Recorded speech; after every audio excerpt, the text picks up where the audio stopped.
Nazareno, sinasamba ka namin, pinipinto ka namin. Aral mo ang aming buhay at kaligtasan, Nuestro Padre Jesus Nazareno, iligtas mo kami sa kamatayan. Ang krus mong pinamatayan ay sagisag ng aming kaligtasan. Nuestro Padre Jesus Nazareno, dinarangal ka namin. Nuestro Padre Jesus Nazareno, inulwalhati ka namin. Nuestro Padre Jesus Nazareno, inarangal ka namin. Nuestro Padre Jesus Nazareno, inulwalhati ka namin.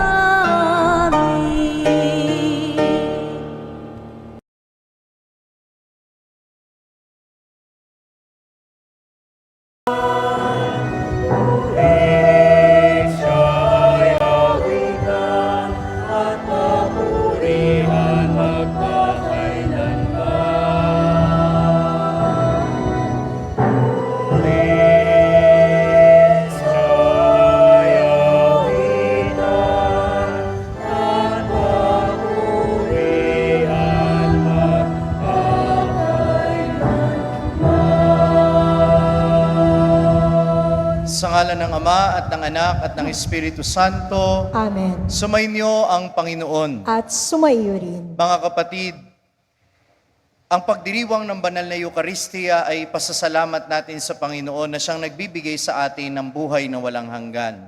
Siya na mismo ang nagsabi na ang tinapay at alak ay tunay na pagkain at tunay na inumin.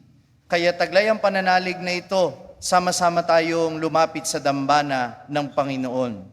At sa misang ito, samahan natin sa pasasalamat ang mga kabataan ng ating parokya na mga nagsipagtapos sa kanilang pag-aaral sa iba't ibang antas.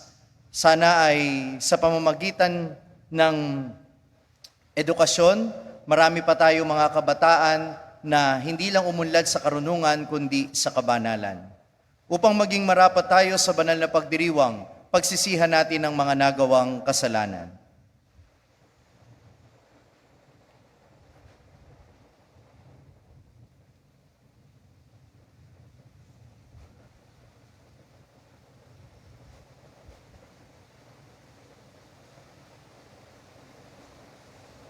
Isinugong tagapagpagaling ng mga nagsisisi, Panginoon, kaawaan mo kami. Panginoon, kaawaan mo kami. Dumating na tagapag-anyaya para makasalanay magsisi, Kristo, kaawaan mo kami. Kristo, kaawaan mo kami. Nakaluklok ka sa kanan ng Ama para ipamagitan kami, Panginoon, kaawaan mo kami. Panginoon, kaawaan mo kami. Kaawaan tayo ng makapangyarihan Diyos, patawarin tayo sa ating mga kasalanan at patnubayan tayo sa buhay na walang hanggan. Amen. Papuri sa Diyos sa kaitaasan.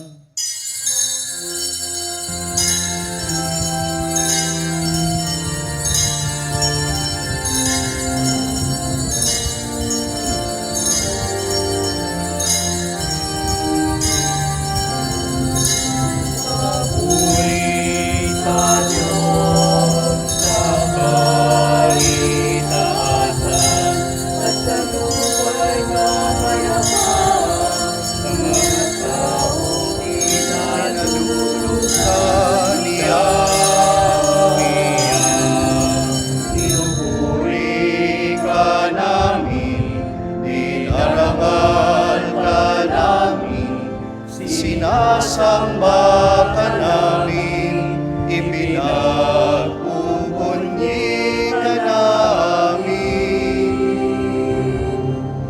Pinasasalamatan ka namin, dahil sa dakila mo angking kapurihan. Panginoong Diyos, Hari ng langit,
Santo sa kadahilan ng Diyos Ama.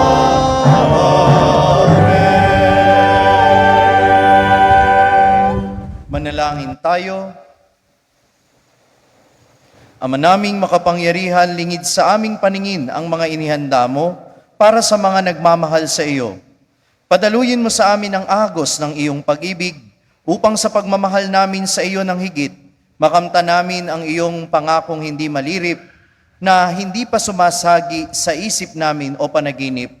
Sa pamamagitan ni Hesukristo kasama ng Espiritu Santo, magpasawalang hanggan. Amen. Magsiupo po ang lahat. Tayo po ngayon ay nasa unang bahagi ng ating pagdiriwang, ang liturhiya ng Salita ng Diyos. Sa unang pagbasa, naghanda ang karunungan ng pagkait-inumin na mag-aahon sa kamangmangan at magdadala sa landas ng unawa upang lubusang mabuhay. Ang salita ng Diyos mula sa aklat ng mga kawikaan. Gumawa na ng tirahan itong karunungan na itinayo niya sa 7 patibayan. Nagpatay siya ng hayop, nagtimpla ng inumin. Ang mesa ay inihanda, punong-puno ng pagkain. Katulong ay isinugo sa gitna nitong bayan, upang lahat ay abutin ng ganitong panawagan. Ang kulang sa kaalaman, dito ay lumapit.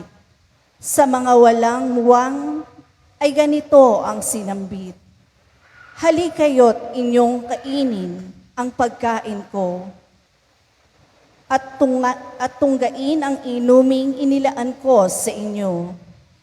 Lisanin ang kamangmangan upang kayo ay mabuhay, at ang landas ng unawa ang tahakin at daanan.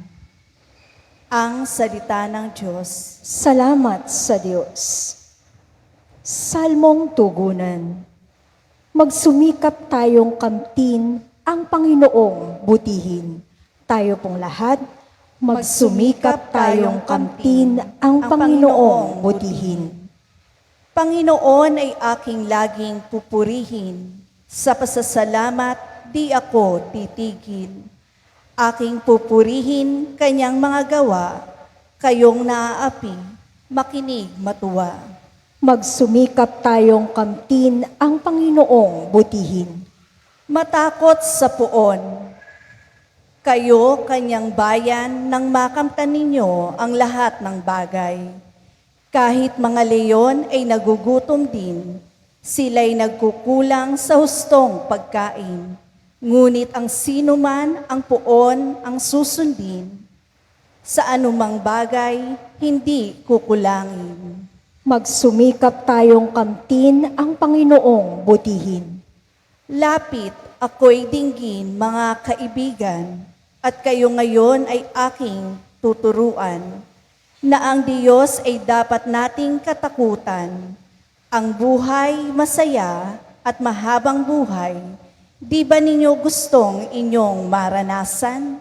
Magsumikap tayong kamtin ang Panginoong butihin. Salitang mahalay at pagsisinungalingan ay dapat iwasan at huwag banggitin. Mabuti ang gawain at masamay layuan. Pagsikapang kamtin ang kapayapaan. Magsumikap tayong kamtin ang Panginoong butihin.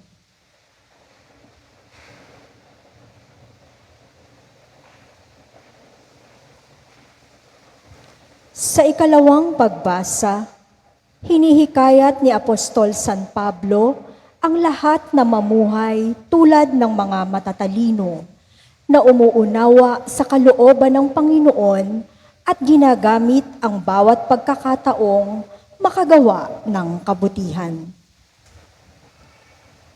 Ang salita ng Diyos mula sa sulat ni Apostol San Pablo sa mga taga-Efeso.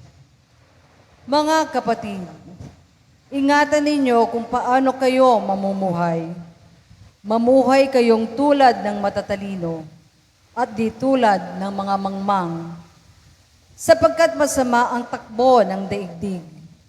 Samantalahin ninyo ang bawat pagkakataon na kayo ay makagawa ng mabuti. Huwag kayong mga hangal. Unawain ninyo kung ano ang kalooban ng Panginoon. Huwag kayong maglalasing, sapagkat nakasisira iyan ng maayos na pamumuhay. Sa halip, ay sikapin ninyong mapuspos kayo ng Espiritu Santo. Sama-samang ipahayag ang inyong damdamin sa pamamagitan ng mga salmo, mga himno, at mga awiting espiritual. Buong puso kayong umawit at magpuri sa Panginoon.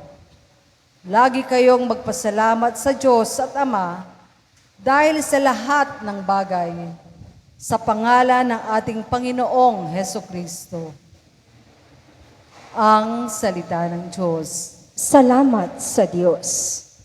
Sa mabuting balita, dahil sa kakapusan ng koronawang mula sa Panginoon, hindi lubusang maunawaan ng mga Hudyo ang pahayag ni Jesus na ibibigay ang kanyang laman sa ikabubuhay ng lahat.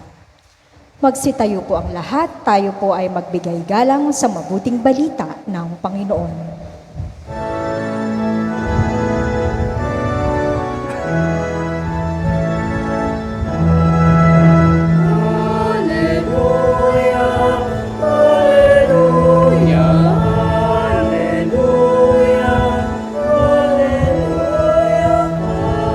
Hallelujah, hallelujah, hallelujah, hallelujah.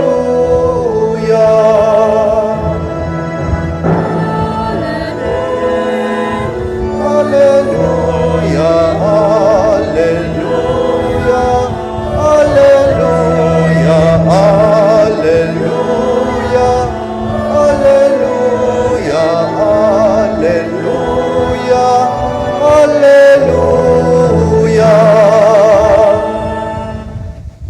Sumainyo ang Panginoon. At sumaiyo rin. Ang mabuting balita ng Panginoon ayon kay San Juan. Papuri sa iyo, Panginoon. Noong panahong iyon, sinabi ni Jesus sa mga tao, "Ako ang pagkaing nagbibigay buhay na bumaba mula sa langit. Mabubuhay magpakailanman ang sinumang kumain nito. At ang pagkaing ibibigay ko sa ikabubuhay ng sanlibutan ay ang aking laman." Dahil dito'y nagtalo-talo ang mga Hudyo, paanong maibibigay sa atin ng taong ito ang kanyang laman upang kanin natin? Tanong nila. Kaya't sinabi ni Jesus, "Tandaan ninyo, malibang kanin ninyo ang laman ng anak ng tao at inumin ang kanyang dugo, hindi kayo magkakaroon ng buhay. Ang kumakain ng aking laman at umiinom ng aking dugo ay may buhay na walang hanggan at muli ko siyang bubuhayin sa huling araw. Sapagkat ang aking laman ay tunay na pagkain at ang aking dugo tunay na inumin. Ang kumakain ng aking laman at umiinom ng aking dugo ay nananahan sa akin at ako sa kanya. Buhay ang amang nagsugo sa akin at ako'y nabubuhay dahil sa kanya. Gayon din naman ang sino mang kumain sa akin ay mabubuhay dahil sa akin. Ito ang pagkaing bumaba mula sa langit. Ang kumakain nito'y mabubuhay magpakailanman. Hindi ito katulad ng kinain ng inyong mga magulang sa ilang, namatay sila bagamat kumain niyon." Ang mabuting balita ng Panginoon. Pinupuri ka namin, Panginoong Hesukristo. Marami pong pag-aaral ang nagpapatunay na mayroong kaugnayan ang malnutrition sa pagbaba ng IQ ng mga estudyante. Sinasabi na kapag malnourished ang isang bata, kulang sa iodine, bumababa ng 12 points o 12% yung kanyang IQ. Hindi na natin kailangan lumayo. Subukan ninyong huwag kumain. tingnan ko lang kung makaintindi kayo. Di ba kapag kayo'y gutom, nauunahan kayo ng init ng ulo, hindi na ninyo naiisip kung ano ang reaksyon ninyo at kung anong gagawin ninyo. Dahil kapag kumakalam ang sikmura, hindi rin gumagana ng maayos ang utak. Tama o mali? Malaki ang kaugnayan ng karunungan sa pagkain. Kailangan natin ng pagkain para ang ating utak ay gumana o ang ating isip ay gumana. At ganito rin naman ang ipinapahayag sa atin ng mga pagbasa ngayon. Iniuugnay ng unang pagbasa natin ang pagkain sa karunungan. Ano ang sabi ng karunungan? Na lumapit kayo sa akin at kayo'y aking pakakainin. Si Jesus, ang karunungan na nagkatawang tao, He is the wisdom of God. Kaya sa Ebanghelyo, yun din ang sinasabi niya, kainin ninyo ako. At maraming mga tao hindi nakaintindi sa kanyang sinabi. Kaya nga nagtalo-talo yung mga Hudyo eh. Imagine na lang ninyo na kayo'y Hudyo nung panahong iyon at nakikinig kayo sa isang tao na nagsasalitang, kainin ninyo ang aking laman. For us Catholics today, it is not a problem because we understand that the body and blood of Christ is the Holy Eucharist that we receive at Mass. Yes or no? Pero hindi yun, tanggalin nyo sa isip nyo yun. Isipin ninyo, imagine ninyo, first time ninyong maririnig ang isang tao na nagsasalita sa harapan mo. Kainin mo ang aking laman. Inumin mo ang aking dugo. Aba kung ako yun, magtatatakbo talaga ako. Because that is cannibalism. It is difficult to understand. Pero, hindi natin maiintindihan kung hindi natin kung hindi natin paniniwalaan at pakikinggan. The reason why you understand that the body and blood of Christ is the Holy Eucharist that we receive is because you first believe. And then when you believed, you understood. Naniwala muna kayo at saka nyo naintindihan. Ang sabi ni Santo Tomas de Aquino, ganyan ang proseso ng isip ng isang Kristiyano. Credo ut intellegam. We believe in order to understand. It is not the other way around. Kasi sa siyensya, you have to understand first in order for you to believe. That is why experiments are being conducted, surveys are being conducted, research are being conducted to establish the truth about something. But in our faith, if you want to understand what we believe, you have to believe first. Dahil ano ang sabi ni San Agustin? For someone who believes, no explanation is necessary. But for someone who does not believe, no explanation will ever be sufficient. Para sa isang taong nananampalataya, walang paliwanag ang kailangan pa. Pero para sa isang taong hindi nananampalataya, kahit anong paliwanag mo, hindi ka maiintindihan. Credo ut intellegam. We believe in order to understand. Kaya nga, sa napakasimpleng tinapay at alak na nagiging katawan at dugo ng banal na sa banal na Eucharistia, natatanggap natin ang Panginoon. Kahit sinong tao, kahit simpleng tao, maiintindihan niya kung anong ibig sabihin ng kanin ang laman at inumin ang dugo. Sapagkat kapag sinabi ni Jesus, hindi siya nanloloko. We believe because we believe in the message because we believe in the one who said it. Naniniwala tayo na ito'y katawan at dugo ng Panginoon, hindi dahil sa nakikita ng ating mga mata, kundi sa nakikita ng ating puso. Si Jesus ang nagsalita at hindi niya tayo lolokohin. Amen ba yon? Totoong-totoo ang sasabihin niya. And in fact, ano ang patunay na totoo ang sinabi ni Jesus? Na siya ay kakainin bilang katawan at dugo sa banal na Eucharistia. Na talagang inalay niya ang kanyang buhay. He offered His life for the sake of the truth that He proclaimed. Hindi niya sinabi na, nung sinabi niya na, ako kainin ninyo ang aking laman at inumin ninyo ang aking dugo at magkakaroon kayo ng buhay na walang hanggan. Tapos next week, maririnig natin, dahil doon sa sinabi niya na yon, maraming taong nag-alisan at naskandalo. They simply cannot bear what he is saying and they cannot believe. So they turned away. Kung si Jesus ay people pleaser at hindi totoo yung sinasabi niya, pwede niya sabihin na, uy, teka lang muna, huwag kayong umalis. Teka lang, nagjo-joke lang ako, kayo naman, hindi kayo mabiro. Hindi. Jesus stood by what He said. I am the bread of life. Whoever eats my flesh and drinks my blood will have life everlasting. Walang bawian, kasi totoo yung sinasabi niya. At paano natin mapapaniwalaang ito'y totoo? Pag naranasan natin ito sa banal na Eucharistia. Only those people who believe and experience eating the body and blood of our Lord in the Holy Eucharist, sila lang yung makakaintindi, sila lang yung makakaunawa. Totoo pala, kapag hindi ka kumakain, hindi mo maiintindihan, hindi ka makakaunawa. Pero pag kumakain ka, maiintindihan mo. At ganyan sa ating pananampalataya. So, are you listening to me? Don't expect other faith to understand what we believe. Huwag niyong isipin na madaling maiintindihan ng mga tao na hindi nananampalataya sa pananampalatayang Katoliko yung paniniwala natin na yung tinapay at alak ay nagiging katawan at dugo na tinatanggap natin sa bawat banal na misa. Ang mahalaga, tayo na tumatanggap nito maliwanag sa atin na ito'y totoo. At yan ang ibig sabihin ng amen na binabanggit natin kapag tayo'y magkokomunyon. It is not just a go signal to the priest or to the lay ministers to give you the bread of life. It is not just sige, hindi ibig sabihin ng amen na, sige, go.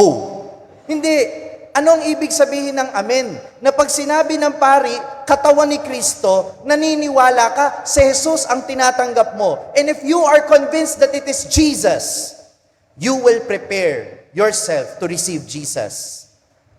Hindi ka papayag, natatanggapin mo si Jesus ng basta-basta lang. Lilinisin mo man lang yung palad mo. Hindi ko makikita kung ano yung tinayaan nyo sa loto sa palad ninyo pag nangumunyon kayo. At higit sa lahat, lilinisin ninyo ang inyong pagkatao. Kaya sinabi ni San Pablo sa ikalawang pagbasa natin ngayon, mamuhay kayong matalino, magbagong buhay kayo, talikuran na natin yung mga kasalanan. Bakit? Sapagkat kung tatanggapin natin ang Panginoon sa kanyang katawan at dugo, hindi ba marapat lamang na ihanda natin ang ating mga sarili? At yun ang halaga ng pangungumpisal, lalo na kapag may nagawa tayong kasalanang mabigat. Because St. Paul also said, whoever eats the body of our Lord unworthily brings judgment upon themselves. Kapag tinanggap daw ninyo ang katawan at dugo ng Panginoon na hindi kayo karapat-dapat, ibig sabihin, may kasalanang mabigat at alam ninyo, aware kayo na may kasalanan kayo, pero tinanggap nyo pa rin ang katawan at dugo ng Panginoon, at hindi kayo nagkumpisal, hindi nyo pinagsisihan yung kasalanan, you bring judgment upon yourself. Ang paghahatol ng Diyos, ibinibigay na ninyo sa sarili ninyo. Kaya mahalaga na hindi lang tayo tanggap ng banal na komunyon. Mahalaga din na nababago tayo ng banal na komunyon.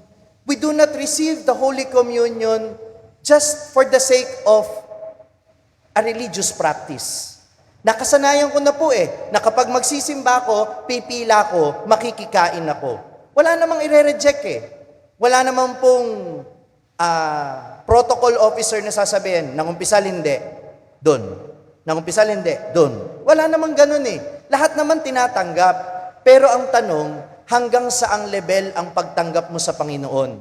Hanggang dila mo lang ba? Hanggang tiyan mo lang ba? O hanggang kaluluwa mo? Because if you understand that it is the body and blood of our Lord, you will not only prepare for it, you will allow Jesus to transform you. Diba, sinabi ko yan sa inyo, the body of Christ does not only nourishes us, it transforms us, it sanctifies us. Dapat pinababanal tayo nito. At hindi tayo magiging banal kung hindi tayo magsisisi sa kasalanan at hindi tayo gagawa ng kabutihan. So lahat ng ginagawa nating mabuti, ang pagtalikod nating sa masama, ito'y bunga ng banal na Eucharistia at ito'y paghahanda natin sa pagtanggap kay Jesus sa banal na Eucharistia. At lahat ng ito ay bahagi ng malawak nating pag-unawa tungkol sa misteryong ito. The mystery of the Holy Eucharist is not a mystery because we cannot understand it. The mystery of the Holy Eucharist is a mystery because God allowed us to understand it through our experience. Kaya ikaw, hindi man naiintindihan ng utak mo kung paanong yung tinapay at alak ay nagiging katawan at dugo ng Panginoon, unti-unti nakikita mo naman sa buhay mo yung pagbabagong ginagawa nito sa iyo. Amen ba yon? Do you feel that something is happening in yourself whenever you receive the Holy Eucharist? Do you feel it? Parang hindi naman. Okay, sige na nga kung ayaw. Hindi, joke lang. No? But even if you don't feel it, in the long run, you will see that you are being transformed by it. Amen ba yon? Sabi nga nung iba, ikaw naman, simba ka ng simba, wala namang nangyayaring mabuti sa iyo. Pagka sinabihan kayo ng ganon, sabihin ninyo, buti na nga yun, nagsisimba ako, imaginein mo pa kung hindi ako nagsisimba, dahil lalo na. Di ba? Kasi ang totoo, kahit hindi tayo paniwalaan ng ibang tao, may nagbabago sa ating pagkatao. Amen ba yon? Pakiulit nga po, kahit hindi tayo paniwalaan ng ibang tao, binabago ni Jesus ang ating pagkatao. Palakpakan niya natin ang Panginoon. Always remember, whenever you eat His flesh and you drink this blood, you become what you eat. Na kapag kinakain natin si Jesus sa banal na Eucharistia, nagiging katulad tayo ni Jesus. Amen.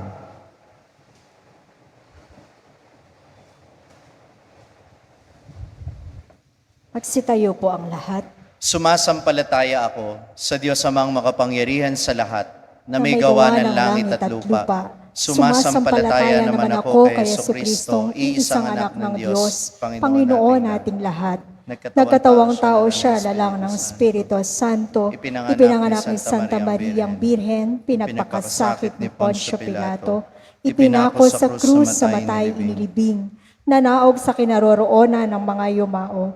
Nang may ikatlong araw na buhay na maguli, umakyat sa langit. Naluklok sa kanan ng Diyos sa mga makapangyarihan sa lahat.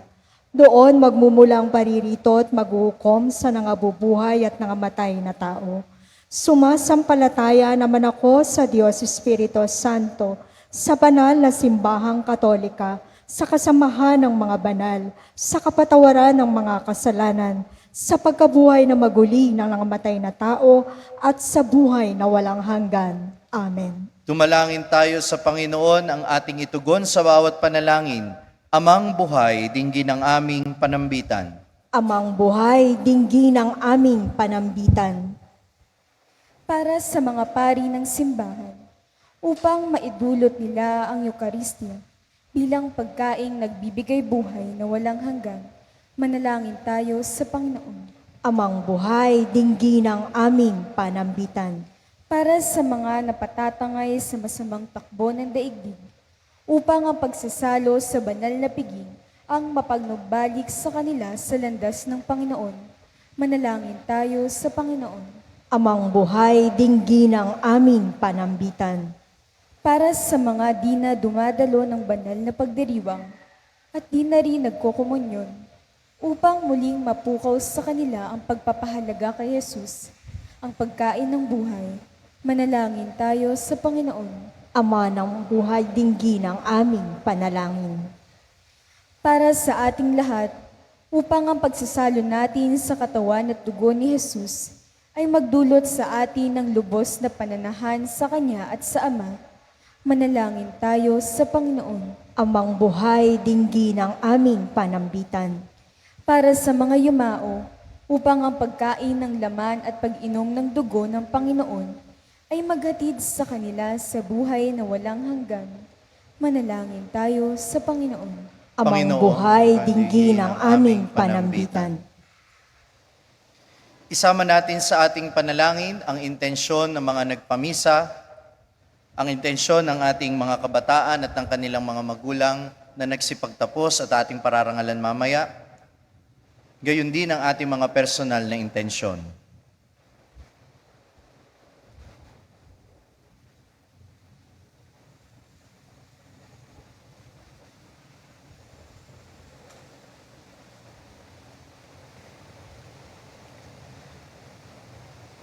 Amang makapangyarihan, pagbigyan kami sa aming mga kahilingan. Tulungan mo kaming mamuhay tulad ng matatalinong gumawa ng kabutihan na idinulot ng aming pagsasalo sa pagkaing nagbibigay buhay na walang hanggan. Si Jesucristong aming Panginoon, magpasawalang hanggan. Amen. Magsiupo po ang lahat. Tayo po ngayon ay nasa ikalawang bahagi ng ating pagdiriwang, ang liturhiya ng Eukaristiya.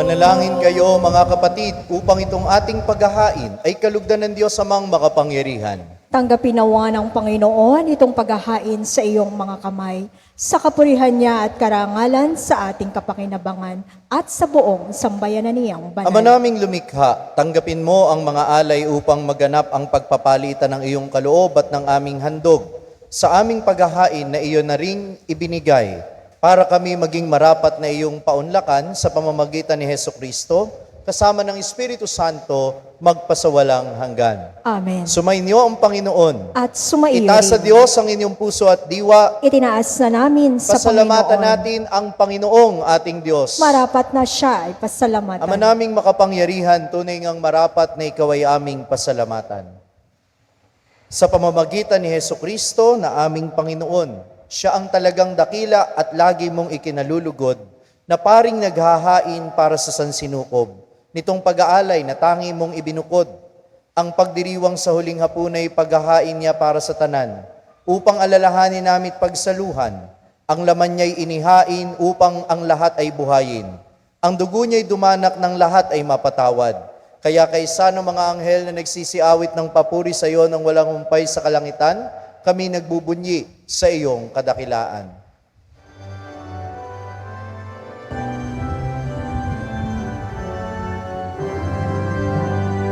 Santo, Santo, Santo, Diyos ng mga hukbo, napupuno ang langit at lupa ng kadakilaan mo. Hosana, Hosana, Hosana, Hosana, Hosana, sa kaitaasan. Pinagpala ang naparirito Sa ngalan ng Panginoon, Hosana, Hosana, Hosana. Hosana, Hosana, sa kaitaasan.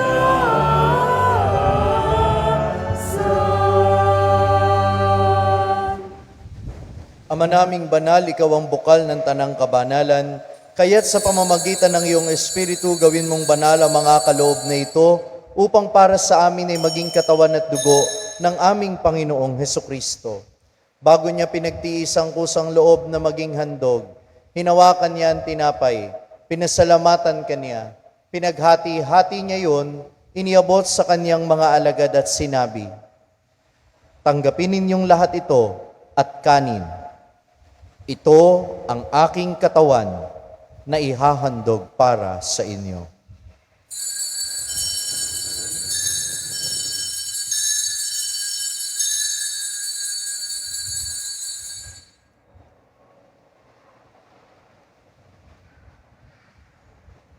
Gayon din naman, matapos ang hapunan, hinawakan niya ang kalis, muli kanyang pinasalamatan, iniabot niya ang kalis sa kanyang mga alagad at sinabi, "Tanggapin ninyong lahat ito at inumin. Ito ang kalis ng aking dugo, ng bago at walang hanggang tipan. Ang aking dugo na ibubuhos para sa inyo at para sa lahat sa ikapagpapatawad ng mga kasalanan. Gawin ninyo ito sa pag-alala sa akin."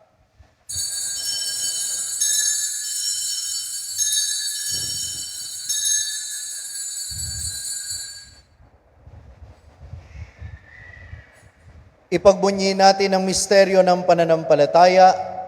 Si Kristo'y namatay, Si Kristo ay nabuhay, si Kristo ay babalik sa wakas ng panahon. Ama, ginagawa namin ngayon ang pag-alala sa pagkamatay at muling pagkabuhay ng iyong anak. Kaya't iniaalay namin sa iyo ang tinapay na nagbibigay buhay at ang kalis na nagkakaloob ng kaligtasan. Kami nagpapasalamat dahil kami iyong minarapat na tumayo sa harap mo para maglingkod sa iyo. Isinasamo namin kaming magsasalo-salo sa katawan at dugo ni Kristo'y mabuklod sa pagkakaisa sa pamamagitan ng Espiritu Santo. Amalingapin mo ang iyong simbahang laganap sa buong daigdig. Puspusin mo kami sa pag-ibig, kaisa ni Francisco na aming Papa at ni Dennis na aming Obispo at ng Tanang Kaparian.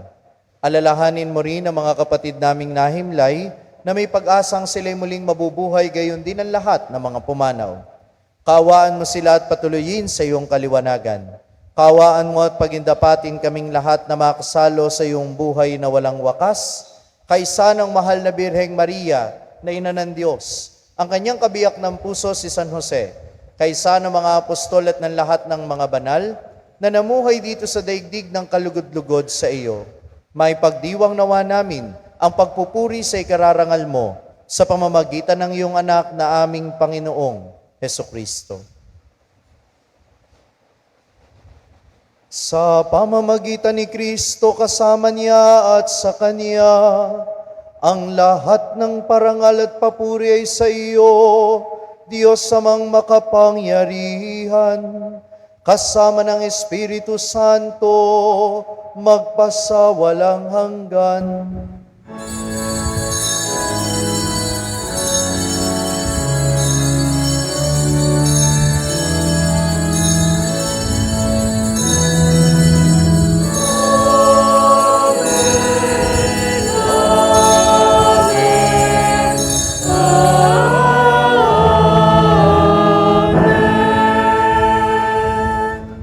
Sa tagubilin ng mga nakagagaling na utos sa turo ni Jesus na Panginoon natin at Diyos, ipahayag natin ng lakas loob.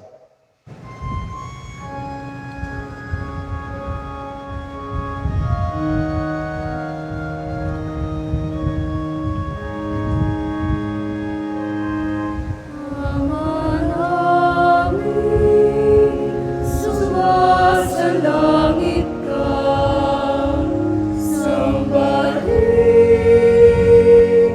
ang ngalan mo, mapasahin ang kaharian mo.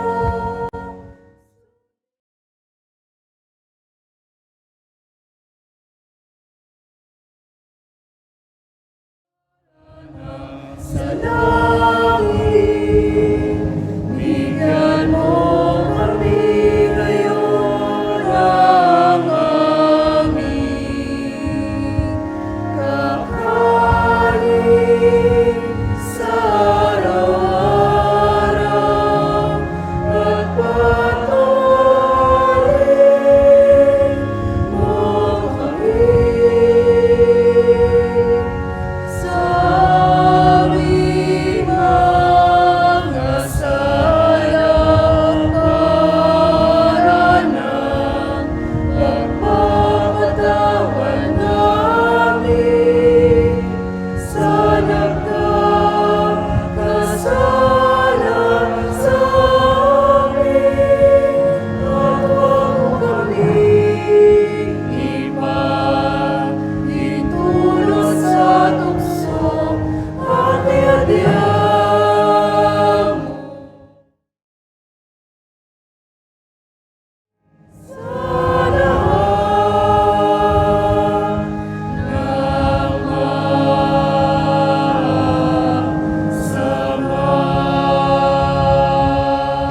naming kami iadya sa lahat ng masama, pagkalooban ng kapayapaan araw-araw, iligtas sa kasalanan at ilayo sa lahat ng kapahamakan, samantalang aming pinananabikan ang dakilang araw ng pagpapahayag ng tagapagligtas naming si Heso Kristo. Sapagkat iyo ang kaharian at ang kapangyarihan at ang kapurihan magpakailanman. Amen. Panginoong Heso Kristo, sinabi mo sa iyong mga apostol, kapayapaan ang iniiwan ko sa inyo, ang aking kapayapaan ang ibinibigay ko sa inyo.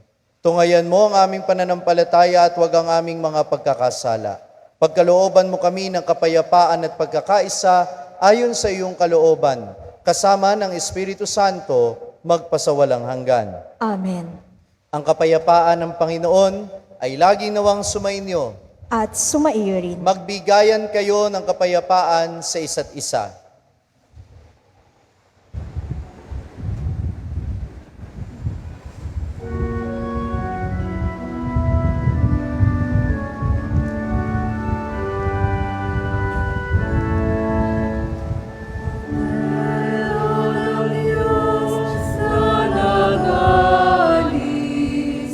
Ng mga kasalanan ng sanlibutan. Maawa ka sa amin. Kordero ng Diyos na nag-aalis ng mga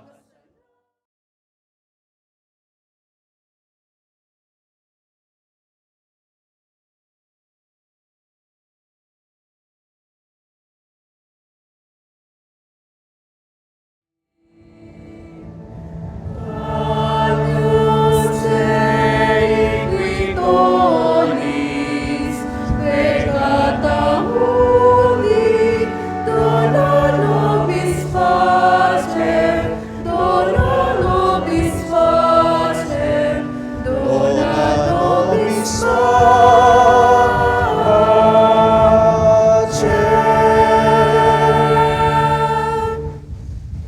Ito ang kordero ng Diyos, ang nag-aalis ng mga kasalanan ng sanlibutan.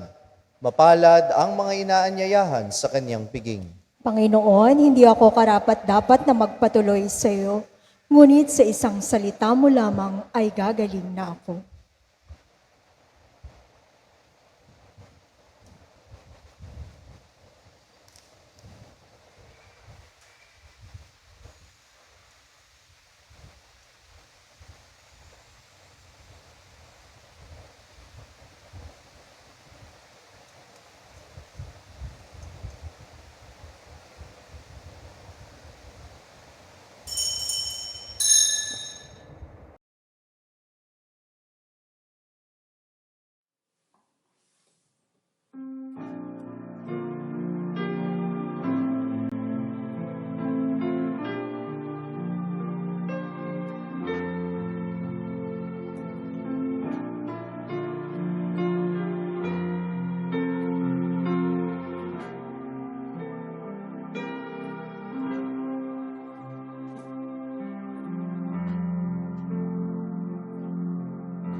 Manalangin tayo. Ama naming mapagmahal, sa banal na pakikinabang, si Kristo ay aming pinagsaluhan. Hinihiling namin kami maging tulad niya sa langit, pakundangan sa kanyang pagiging aming kaparis, bilang tagapamagitan kasama ng Espiritu Santo, magpasawalang hanggan. Amen. Awitin natin ang pasasalamat.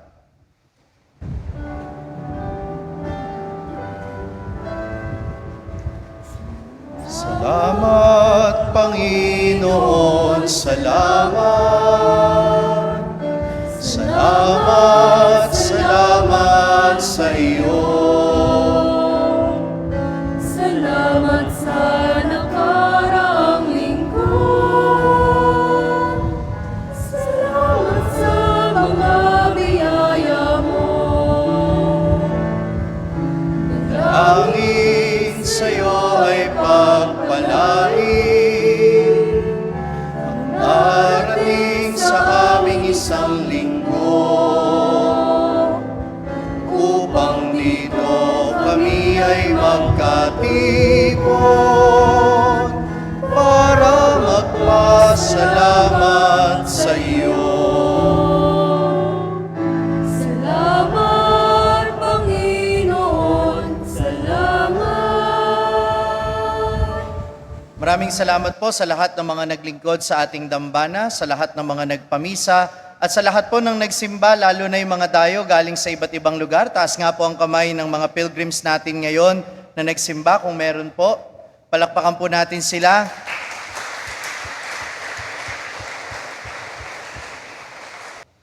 Sumainyo ang Panginoon. At sumaiyo rin. Iyuko ang inyong ulo at tanggapin ang pagpapala. Pagpalain nawa kayo ng Diyos sa lahat ng uri ng kaloob na mabuti at ganap. Pamalagiin nawa niyang dalisay at banal ang pamumuhay ninyo araw-araw. Pasapitin nawa niya ang kanyang masaganang tulong sa tanan. Pagindapatin nawa niyang makintal ang kanyang katapatan at ang mabuting balita sa inyong kalooban. Pasaganain nawa kayo sa pag-ibig sa kapwa-tao sa pamamagitan ni Hesukristo kasama ng Espiritu Santo magpasawalang hanggan. Amen. At pagpalain kayong lahat ng makapangyarihan Diyos Ama at Anak at Espiritu Santo. Amen. Tapos na ang ating pagdiriwang. Humayo kayo sa kapayapaan ni Kristo. Salamat sa Diyos.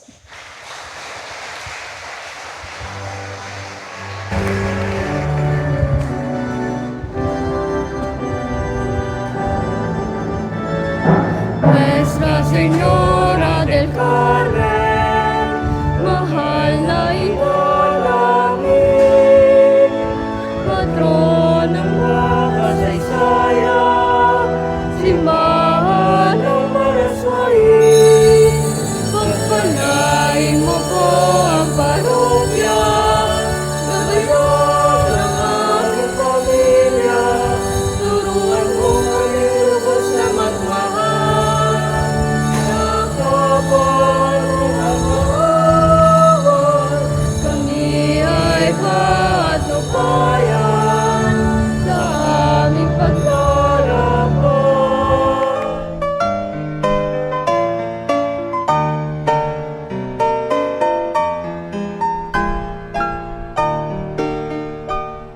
Nuestro Padre Jesús Nazareno, sinasamba ka namin, pinipintuho ka namin, aral mo ang aming buhay at kaligtasan. Nuestro Padre Jesús Nazareno, iligtas mo kami sa kamatayan, ang krus mong pinamatayan ay sagisag ng aming kaligtasan. Nuestro Padre Jesus Nazareno, dinarangal ka namin. Nuestro Padre Jesus Nazareno, inulwalhati ka namin.